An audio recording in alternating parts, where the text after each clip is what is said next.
A recent study by the consumer group Choice has found that on average, the cost of free-range eggs is about twice as much as caged eggs. But with no national standard just yet, the research also shows that the term free-range can be bandied around pretty easily, especially when there are huge differences from farm to farm throughout the country. But that is all about to change.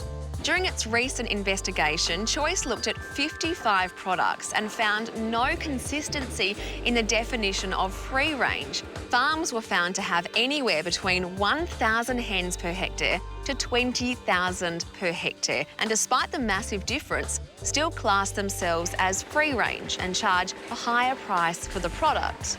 29-year-old Kate Mason has been running a free-range egg farm for 10 years with 6,000 hens on her Kojonup property 3 hours south of Perth.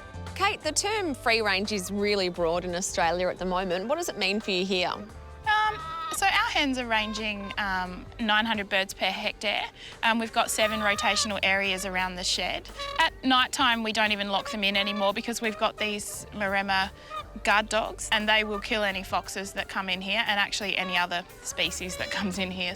So plenty of space for the hens. There is plenty of space, but it's also important that we rotate the different paddocks because they like to really make a mess of them and compact them and eat all the grass. Why is it so confusing these days for farmers and consumers? Well, I think the big thing is that back in the 1950s and 60s, that they moved into cages because they saw it as an innovation and they got the chickens off of the ground, they got them away from predators, they were easier to manage. In the 90s, we've sort of moved into free range, but the industry has grown at neck-breaking pace, and I think that the standards haven't really kept up with it, and I don't think that there was enough sort of communication back then as it was growing, and all these different farms have been built on different scales, and it's just really created a lot of confusion.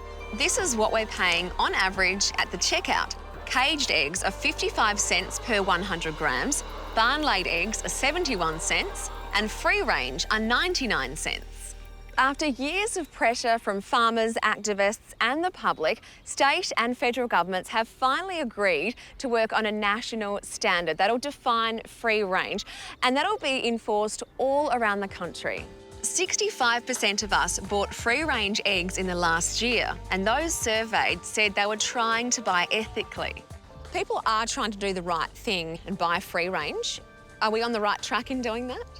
We're certainly going to be on the right track when we get a national standard in place. It means that we're all going to be on the same page. But at the moment, I'm not so sure that it's very clear, and I'm not so sure that we're actually all farming the way that the consumer's expecting. And what would you like to see as a national standard?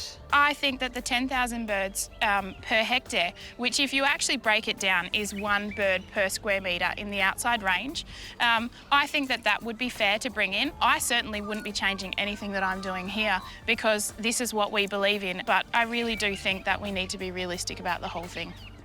Over the coming months, the federal government will hear submissions from a range of different industry groups before agreeing on a definition for free range, and that'll clear up confusion for us and create a level playing field for our farmers. We'd love to hear what you think. Head to our Facebook page to have your say.